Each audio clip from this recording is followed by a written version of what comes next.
Welcome to the 36th episode of Speaking of Poetry. I am Rennie McQuilkin, Connecticut's Poet Laureate and also Simsbury's.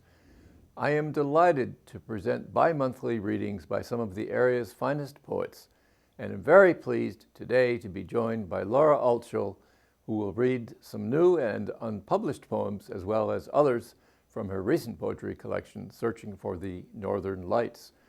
Laura, who is a graduate of Vassar College, taught for years at many levels, including college and kindergarten. She never attended kindergarten herself, but went straight to first and missed all the fun. So kindergarten remains her favorite grade. She has received much recognition for her stories, essays, and poems, one of which recently won first prize in the Al Savard Memorial Poetry Contest of the Connecticut Poetry Society. Laura lives in New Haven with her husband, Victor. Together they have 7 children and 10 grandchildren. Welcome to Speaking of Poetry, Laura Altshul. Thank you so much, Rennie, for asking me to come today. I am really grateful to you, and I just want to say that I think it's so wonderful that you are Connecticut's Poet Laureate, because not only are you such a talented poet, but you have been wonderfully encouraging to so many other poets throughout the state and beyond, I'm sure. And you have a very generous soul. And I'm delighted to be here. So for my first poem, is called First Romance. All Saturday mornings he was mine, as I roller skated through Prospect Park's cobbled paths, vibrations shooting up my legs, racing past him and wheeling back, chasing squirrels, panting exultantly, pushing past the wind, the skate key round my neck bouncing until it was time for lunch, and I, ravenous, would eat bananas he cut up in sour cream, gritty with grains of sugar, and tasked with an afternoon nap, pretended to sleep while I daydreamed under the covers. And in the evenings, strolling through the Flatbush Avenue streets, store window lights rivaling the stars, we'd stop and buy dark chocolate-coated fruits at Barasini's and ice cream at Schraff's to carry home to eat while we watched the show of shows with her and my baby brother. I kept the sweetness on my tongue as long as I could. So that relationship did not always go so smoothly as the next poem will indicate. Audio Wars. Dad would play the classics reverberating in our small apartment through the pocket doors, invading my ears. I'd race to get my latest 78, Doris Day's Mr. Taptoe, and turn the volume up and up until her honeyed voice would vanquish Beethoven or Bach, and I'd sing aloud as long as I could.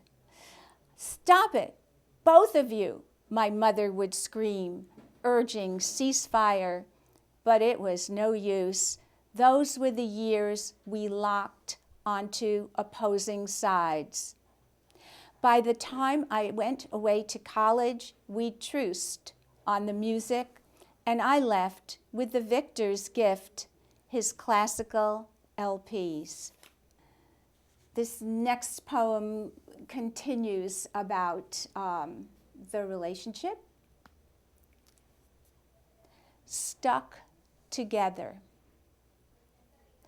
When I turned 13, I renounced my stamp collection as tedious, infantile, after years spent amassing the brightly colored emblems of arcane places and keeping them separate, pristine in their glassy enclosures.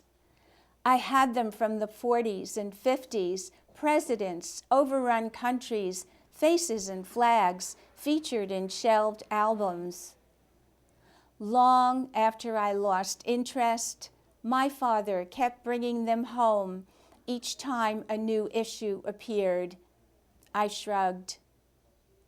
He showed them to me, then didn't, just crammed them into envelopes I didn't see. Now, decades after his death, I find them, remnants of former times, stuck together, adhering in layers, inseparable, wadded beneath my fingers, brilliant remainders tugging at me the way they never could those years when I tore myself from him. And this is the final poem of the quartet about my father. It's called Last Visit. Where was I sitting at the table, making a list to fill the shelves, the last of the bread in my young son's hands, cradling peanut butter and dirt sandwiches? They were digging to China, out back, with serving spoons in a hole, hollow remnant of a dead tree, dug up and tugged away. The doorbell uprooted me. My father, traveling for business, not one for surprises. We went out to greet the boys who barely glanced up with mud-smeared waves. All I had to feed him were the last 2 eggs. As I cooked, unknown to us, his embryonic namesake fluttered inside me. My father ate slowly.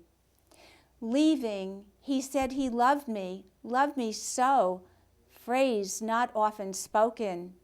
Flustered, I said, "Too I you." He held me tight against his ribs. A motel maid found him the next morning. When he'd looked at the hole with my sons inside, he'd said, "You could bury someone there." This poem is called The Poet in the Garden.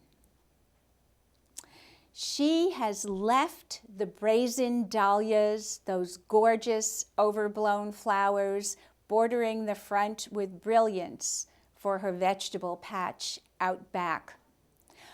On her knees in black dirt, she roots among the carrots, curses and yanks up weeds, swipes at stray strands of hair that invade her nose and convulse her in sneezes. Her hand marks a trail on her cheek, and when she licks her lips, she tastes grit along with her sweat. Suddenly, she hears a distant rumble, omen of storm on her way, the thunder growing louder, announcing the coming of a poem. She pushes up, stumbles and stands, panting, dropping the tools, and races back, for she must snatch the poem from the oncoming wind, whipping and winding her way, and seize the pad by the door and write it before it escapes and is delivered to another poet. And this one is called At the Third Grade Christmas Pageant. In a billowing, crinkly blue smock, a reluctant Mary, instructed to look down, wanders the stage with her Joseph, a head taller, trying to match his long strides. Darkness out there, somewhere her parents. She'd wanted to sing and dance with the animals waiting in the manger. Landing onto a hay bale, she is handed, baby Jesus, a swaddled figure. She's never liked dolls, but she cradles the bundle as she's been told, gazing at its staring eyes, hard porcelain face. The music starts, the animals sing, and she shoves the baby at a startled Joseph and moves center stage to sing and dance with them. The music reverberates inside her, and she flings herself into its rhythms and blasts away as she moves her arms wide, her body an ode to triumph. I drive my 15-year-old granddaughter to the train station every morning, and this poem is called Granddaughter Mornings. The car's air shimmers with silence. Molecules dance between us after the initial high reverberates, and glancing at her profile, I try to gauge her depths. So careful. I'm so careful. Sometimes she's mute, tired and cranky, a teenager who stays up too late with homework and maybe other things too personal to mention. I tune into the news, listen for lures, conversational hooks, a mention of books, for we both love to read. The car, our skin, as we swim through traffic to the station. The heater's warmth perfusing just as we arrive, and then she gathers, pulses out, says bye, love you, a reprieve of sorts. I turn up the volume, musing on the solitary trip back. Here's a poem about spring. This is called Premeditated. Lilac time this dark spring morning. Perfume assails the air, and underneath the laden branches, a small babushka-wearing woman is clipping flowering sprigs. I stop to watch her careful tending, think she cuts a bouquet for her rooms inside while pruning such lushness for future growth. She scurries away with the mass of purple beauty, leaving the raided plant behind. Thief, I want to call, yet the word will not come as I gaze at the cradled abundance in her arms. Here's the title poem of the collection, which is called Searching for the Northern Lights. Standing in this black Icelandic cold on the desiccated, deforested ground, we shiver and stare and stamp, huddled like stocky native horses. We strain skywards, searching, waiting, hoping for a glorious panoply of colors. A smoky white streak appears, grows, glows, and slowly dissolves.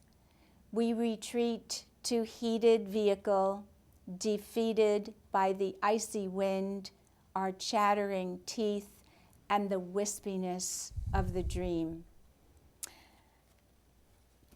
And here's another poem about the cold. It's called Cracked Rib.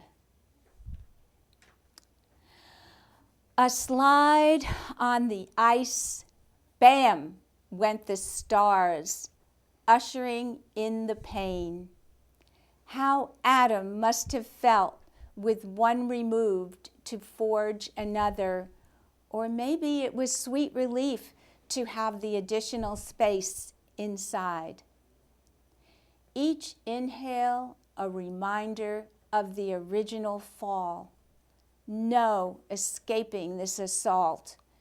Don't cough, don't sneeze, don't laugh, don't breathe. Suspension is needed. The action of the cage quieted, emotions on hold. Oh, to be a turtle in winter, burrowed down in the pond's ooze, breathing through its rear until the spring. It's really painful when somebody who is in your world is no longer in your world. And I think we all grieve. And this poem is called Half Brother. It's for Lindsay Altshul. You lived in another state. You'd come late, don an apron, and carve the turkey, elegantly blanketing the pieces with moist towels, and you'd rinse dishes with care, shutting off the water between each one. You'd go out back for a smoke after the pies. The smell lingered in your soft brown beard as you hugged goodbye and disappeared for another year. We were never sure that you'd come. And then it happened, you didn't. Drowned in the ocean, your clothed body beached. Your friends said you'd gone for a swim after a night at work. You often did, even in winter. To us, it was a different story, and yet, surrounded by people from that other state, so many people we didn't know, save our few relatives, in a church for your service with jazz and beer and origami birds. Where was the truth, and who could tell it? The next year we poured the beer named to honor your expertise in spirits, toasted you. So many at the table, new babies too, yet we kept looking. This poem is called Chosen. It's for Bob Gruber. Born chosen to survive and wonder why, unlike your sweet cousin and other relatives. 6 long years passing out of Czechoslovakia and into Hungary, then back again in the hands of those who could turn at any moment. Hiding in closets with parents and sister, passing food and chamber pots. Liberated to California at 12, learning English, teaching your parents, moving through high school, then college, then med school, refusing to look back, pushing forward. Marrying, building a family, keeping food at hand, lest hunger, claw, and rage, needing warmth and solace when nightmares surfaced, locking the doors each night and checking them again and yet again. Listening to the stories of others, their pain, feeling yours, never knowing why you had lived when others died. Striving, yet never understanding how hatred and torture could grow and flourish. Learning you too had been anointed, an ALS diagnosis, your final solution. This is a poem for a friend's mother. It's called Moving, and it's for Patricia Austin Scherer. Restless, even in sleep, rather than sitting and reading, she danced, choreographed stage works. She talked with her body, its mood more reliable than her mind. She walked the woods. She'd climbed this hill her daughters dance upon now with stately steps to bagpipes' wheezing morning song. As they reach the top, a gust seizes fallen leaves and swirls them skywards along with her gray dust. My granddaughter, Maya Osborne, is a poet, and she performed at the Apollo Theater in Harlem. This is called Teen Queen at the Apollo for Maya Osborne. Air swarming with hormones and heat, music blaring a beat as the audience swells, people dance out in the aisles, and we, two gray-haired white folks on the edge beneath the amps, here to see our granddaughter take the mic and bare her mind, fillet her soul, her world, with the others who mind their pain at being born, at being black, at being in love, in hate, in loss, in question, in sex, in drugs, in drink, in gangs, in rap, in guns, in trouble. There she is, deep breath, our girl, strong, pale skin yet quadroon, and she croons her litany of conflicting blood and heritage and braided links, all knotted up and tangled like the long curls that mass about her head, a brown halo glinting in the lights that shine down on her, a huntress Diana aiming arrows that dart and shoot and explode in fireworks bursting in multicolored brilliance. The crowd applauds and yells praise, no holding back here, in awe of her raw power, strutting homage to this crazy life. Now for a change of pace, this is an ode to friendship. It's called Stopping Off. We'd walk down the hill after teaching with our children charging ahead or lingering behind, and stop off at your house and sit at the table with our cups of tea, dense with orange rind bits and spices, the kitchen thick with talk and snippets of gossip, the fullness of lives on view. The ladle and spatula and chopsticks tall and attentive in the pottery container, and the saucepans and stew pots open, while the children played or drew or dressed up or sang, or whatever they were doing those afternoons, while we commented and sipped and chatted and sipped and gossiped and sipped and talked, weaving stories in and out of ourselves until the tea was gone and the light, and it was time for me to continue on home.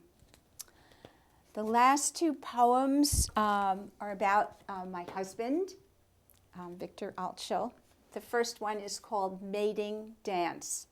Male birds work hard to attract their mates. Some call, some spread their wings, some dance on their toes. Flamingos flip their heads back and forth on long necks and take mincing steps on moss.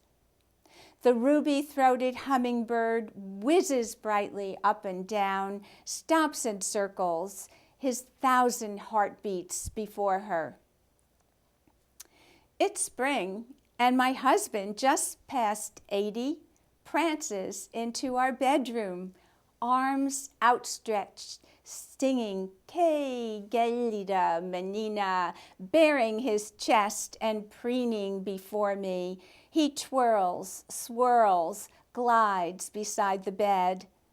I enjoy the display too much to say. I'm already convinced. This poem is called Raisins. I relish grapes' juicy youthiness, the crisp burst of taut skin to pungent pulp. But raisins, dried and wrinkled, fill my shelves for my husband eats them by the fistful. They're good for you. Concentrated iron. After giving blood, you get them in a little box, the kind put in a child's lunch. I buy them in round canisters, munitions piling up in my cart, for Raisins complete his every meal. Coming home from an elegant restaurant dinner, even with dessert, he'll still go for the raisins. But they escape through his fingers onto the kitchen floor, the carpeted stairs, the hallway, even the bathroom tiles. Squashed raisins underfoot stick. Flattered, they adhere, resist removal, those last bit remainders of his present, Hansel's trail. I sigh, I scrub, I scrape, I moan, I fret. But I have seen my own wrinkled skin, aged yet still preferred by him, and am oh so grateful, for a home without raisins for me would be a place with no raisin debt. Laura, thank you. That was a totally delightful reading. Oh, thank you. So many moods, the honesty, the passion, the clarity. I can understand them, thank God. The humor, that poem about raisins, your husband littering the house with raisins, ending with raison d'être, a ne plus ultra if I ever heard one. And then below the surface, always between the lines, the implications, the resonance of the poems. The poem about your father coming unexpectedly while your children are digging to China in the backyard, and ending with that terrifying moment where the motel maid finds him next morning. You know enough as a poet not to say that he had died. The motel maid found him. That's wonderful implication. Makes a poem different from a short story. I'm thinking also of the poem about your brother, another terribly sad moment in which you are toasting him with his favorite beer, and you praise him for his expertise in spirits, and the double entendre of spirits there is absolutely wonderful. But more than all of that, just the absolute energy and passion of those poems is what in the end gets me entirely. Wonderful reading. Thank you so much. Thank you. And thanks also to Karen Handville, the enormously talented station manager of SCTV, who makes these programs possible, and to Ken Picard, who produces this show, and one of whose paintings hangs on the wall directly behind me. If you would like to learn more about Laura Altshul's poetry and read samples from her book, please visit the Antrim House website, antrimhousebooks.com, where you may also be interested in other Antrim House poets whose lives and works are described on the website. Goodbye for now, until we meet again next month for the 37th installment of Speaking of Poetry.